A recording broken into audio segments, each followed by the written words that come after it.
구독자님 안녕하세요. 반갑습니다. 진짜설계사입니다. 암보험 가입하실 때 보험료만 낭비되고 불필요한 특약들에 대해서는 지난번 영상에서 설명을 드렸고요. 그렇다면 암보험에 가입할 때 반드시 체크해 봐야 되는 중요한 부분들 몇 가지를 오늘 말씀드리려고 합니다. 이제 암보험이 없는 분들은 주변에서 찾아보기 힘들 정도인데요. 우리가 가입하는 보험 중에는 실비보험만 제외한다면 아마 첫 번째 우선순위의 보험이 바로 암보험이실 겁니다. 암으로 진단받는 발병 환자 통계를 보면요, 발병률이 1위도 아니고 또 가장 수술을 많이 하는 질병도 아니지만 암보험을 무조건 1순위로 준비를 해야 되는 이유는 암의 병기에 따라서 또는 환자 건강 상태에 따라서 치료 방법이 달라질 수도 있고요. 또 장기 치료로 이어지는 경우가 많아서 막대한 치료 비용이 발생되기도 하는 이유일 겁니다. 우리나라 연령별 사망 순위를 확인해 보면요, 40대 이후 중장년층에서 부동의 1위를 차지하고 있습니다.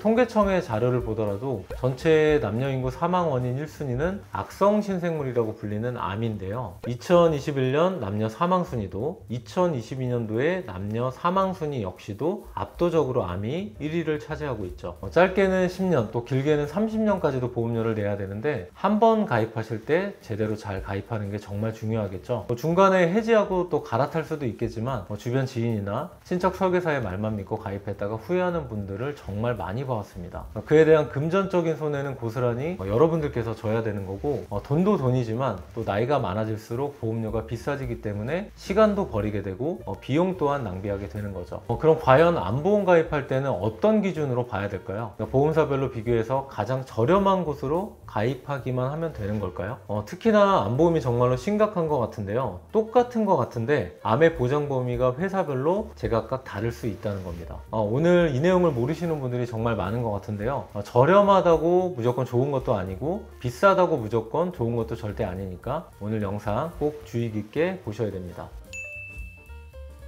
소비자분들께서 이 보험사와 보험료 그리고 약관까지 살펴보기는 정말로 어려운 일인데요. 그래서 저희와 같은 보험 전문가들의 의견과 또 상품 선택이 중요한 부분이 될 수가 있습니다. 어떤 상품을 선택하느냐에 따라서 보장 범위 차이는 물론이고요, 장기간 보험료를 내야 되기 때문에 적게는 수십만 원 또 몇백만 원의 차이가 발생할 수도 있습니다. 또 소비자들이 볼 때는 다 똑같은 암보험이라고 생각할 수도 있으셔서 단순하게 보험료만 비교해서 가장 저렴한 곳에 가입하는 경우가 많으실 겁니다. 암 진단비는 대표적으로 4가지로 분류할 수 있는데요, 일반암 진단비, 그리고 유사암 진단비, 그리고 고해감, 소해감 진단비로 분류되어 있습니다. 일반암 진단비는 유사암과 소해감을 제외한 모든 암을 말하는데요, 여기서 유사암과 소해감이 비슷하면서도 차이가 있는 부분이 있습니다. 손해보험사에서는 유사암으로 표기를 하고요, 또 생명보험사에서는 소해감으로 표기하는 회사들이 많습니다. 이 손해보험사의 유사암의 분류는 크게 4가지인데 기타 피부암, 그리고 갑상선암,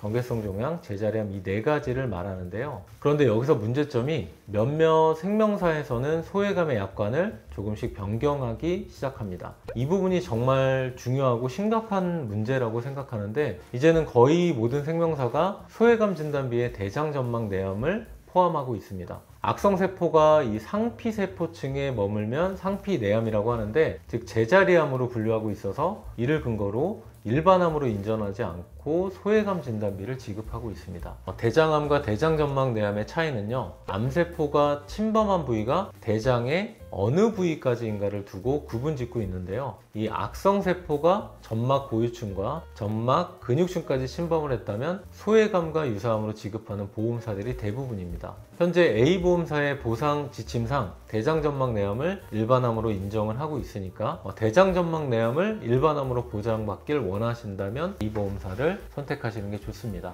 이 대장점막내암을 일반암으로 보느냐 또 유사암으로 보느냐, 이 차이는 물론 보험금 크기 차이도 있겠지만 일반암일 경우에는 납입 면제의 기준이 되기 때문에 소비자 입장에서는 매우 중요한 부분입니다. 먼저 손해보험사 약관을 좀 가져와 봤는데요, 내용을 좀 살펴보면 작은 글씨로도 굉장히 복잡하게 되어 있죠. 여기서 암의 분류라는 것은 제8차 한국표준질병 사인분류에 있어서 악성신생물로 분류되는 질병을 말하는데요, 암으로 변하기 이전 상태인 전암 상태 상태는 일반암에서 당연히 제외가 되는 건데, 우리가 흔히 알고 있는 유사암의 분류 중에서 경계성 종양과 제자리암을 말합니다. 따라서 암이라고 하는 것은 기타 피부암과 갑상선암을 제외한 모든 암을 말한다라고 볼 수 있겠습니다. 그렇다면 다른 보험사를 한번 비교해 보시죠. 암의 정의와 분류를 보면 기타 피부암, 갑상선암, 대장전막내암, 그리고 비침습 방광암을 제외한 암이라고 표기가 되어 있습니다. 아직까지는 일부 보험사에서 대장전막내암과 비침습 방광암은 일반암으로 지급을 하고 있지만 소액암으로 지급하는 회사들이 점점 늘어나고 있다는 문제점이 있는데요. 이 암보험에서 모든 암을 보장하는 건 맞습니다. 다만 이렇게 암의 약관상 분류에 따라서 보장하는 금액에 차이가 클 수 있다는 문제점이 있는 거죠. 또 다른 보험사 약관도 볼까요? 이 회사는 정말 심각합니다. 심지어 직장 결정한 대장 부위를 말하는데요. 대장암도 특정암으로 분류가 되어 있고, 또 유방암이나 전립선암, 초기 이후에 갑상선암으로 진단 확정되었을 경우 일반암으로 주는 게 아니라 특정암으로 분류를 해서 일반암 진단비보다 적은 금액만을 지급하고 있습니다. 그러니까 여성에게 있어서 아주 치명적인 유방암을, 또 남성에게 발생률이 상대적으로 높은 전립선암을 소액암으로 따로 분류해서 일반암과 보험금의 차등을 두고 있는 겁니다. 보험사에서는 왜 이렇게 제한을 두려고 하는 걸까요? 바로 보험사의 손해율 때문이겠죠. 2021년 국가암 등록 통계를 보면요, 여성의 암 발생률 1위는 바로 유방암이라는 걸 볼 수 있습니다. 남성의 경우도 전립선암이 13% 발병률이고 1위인 폐암 발생률과도 큰 차이가 없는데요. 문제는 남녀에게 발생 확률이 높은 암들에 대해서 일반암과 따로 분류를 하는 보험사들이 하나 둘씩 늘어나고 있다는 겁니다.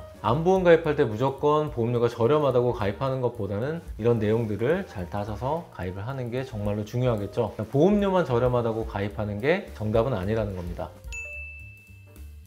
암보험에 가입하실 때 두 번째로 체크해야 될 내용은 현재 내가 치료받고 있는 부위는 보장이 안 된다는 건데요. 병원에 갔는데 의사가 검사를 해보고 이상소견이 있다고 하면 그제서야 급하게 보험에 가입하려는 경우가 많습니다. 그럼 보험회사에 이런 치료력이 있다고 알리고 난 이후에 보험에 가입을 하죠. 보통은 3개월 이내에 병원에 간 이력과, 그리고 1년 이내에 추가 검사나 재검사를 받은 이력, 또 5년 이내에 입원이나 수술, 그리고 장기간 약을 복용한 사실들을 고지하게 됩니다. 그런데 암보험에 가입할 때 특히나 주의하셔야 될 부분이, 여성분들은 유방, 갑상선 자궁 등의 결절이나 혹이 있어서 추적 검사를 하고 계신 분들이 상당히 많다는 거죠. 그런데 이런 치료를 받고 보험회사에 고지를 하게 되면 보험회사는 당연히 위험률이 높다고 판단을 하게 되겠죠. 그래서 치료받은 부위에 대해서 일정 기간 또는 보험기간 전 기간 동안 보장을 해주지 않는 조건이나 보험료를 높게 받는 할증 조건으로 승인을 해주게 됩니다. 이렇게 부담보가 설정된다는 건 해당 부위에 대해서 보험회사가 책임지지 않는다고 생각하시면 되는데요. 이게 별거 아니라고 생각하실 수도 있지만, 만약 유방에 대해서 부담보를 받고 보험에 가입을 하게 된다면, 위에서 말씀드렸다시피 여성에게 유방암은 암 발병률이 상당히 높기 때문에 부담보 조건이 나온다고 하면 보험료만 보고 결정하면 될 게 아니라, 가능하면 가장 짧은 기간 부담보를 주는 회사에 가입을 하시는 게 중요하겠죠. 또 유방의 경우에는 전기간 부담보가 설정되는 경우도 많은데요. 그럴 경우에는 차라리 보험료를 조금 더 내더라도 비교적 심사 기준이 낮은 간편보험 상품을 가입하시면 현재 치료 중인 질병이라도 보상받을 수 있기 때문에, 치료력이 있는 부분은 간편보험으로, 그 외의 보장에 대해서는 건강체로 나눠서 가입하는 걸 많이 추천하고 있습니다. 암보험 가입할 때 세 번째로 체크할 내용은 할인형 상품 여부인데요. 요즘 보험 정말 저렴해졌죠. 그런데 이제 건강하신 분들이라면 할인을 더해주는 상품들이 보험사마다 계속해서 출시하고 있습니다. 이렇게 보험사들이 경쟁하면 경쟁할수록 우리 보험 소비자분들한테는 정말로 유리해지는 건데요. 예전에는 5년 이내 입원 수술을 고지했다면 요즘은 또 8년이나 10년까지 입원 수술 이력을 고지해서 더 많이 할인을 해주는 상품들이 있고요. 또 간편보험 상품도 마찬가지로 입원과 수술은 없고 만성질환으로 약만 복용하시는 분들에게 할인을 해주는 상품들이 많이 출시가 되어 있습니다. 또 가입 이후에 입원 수술 없이 건강하다면 무사고로 할인을 적용을 해주는 상품들도 출시가 되어 있습니다. 이러한 할인 혜택도 잘 챙기시면 보험료 절감에 큰 도움이 되시겠죠. 처음에 말씀드렸던 보험 상품은 정말로 싸다고 안 좋고 또 비싸다고 더 좋고 이런 상품이 절대로 아닙니다. 소비자분들께서 미처 알지 못하는 약관상 분류라든지 또 본인에게 맞는 할인형 상품 선택과 또 가입 이후 보상, 사후 관리, 바로 이런 문제 때문에 보험 전문가들이 필요한 거겠죠. 오늘 내용은 어떠셨나요? 암보험 가입을 고민하시는 분들에게 많은 도움이 되었을 거라고 생각되고요. 여러분들의 의견이나 아니면 원하시는 상품의 리뷰가 필요하다면 댓글로 남겨주시면 영상 제작에 적극 반영을 하도록 하겠습니다. 긴 영상 시청해주셔서 진심으로 감사합니다. 보험 광고는 심의 기준을 준수하였으며 유효기간은 심의일로부터 1년입니다.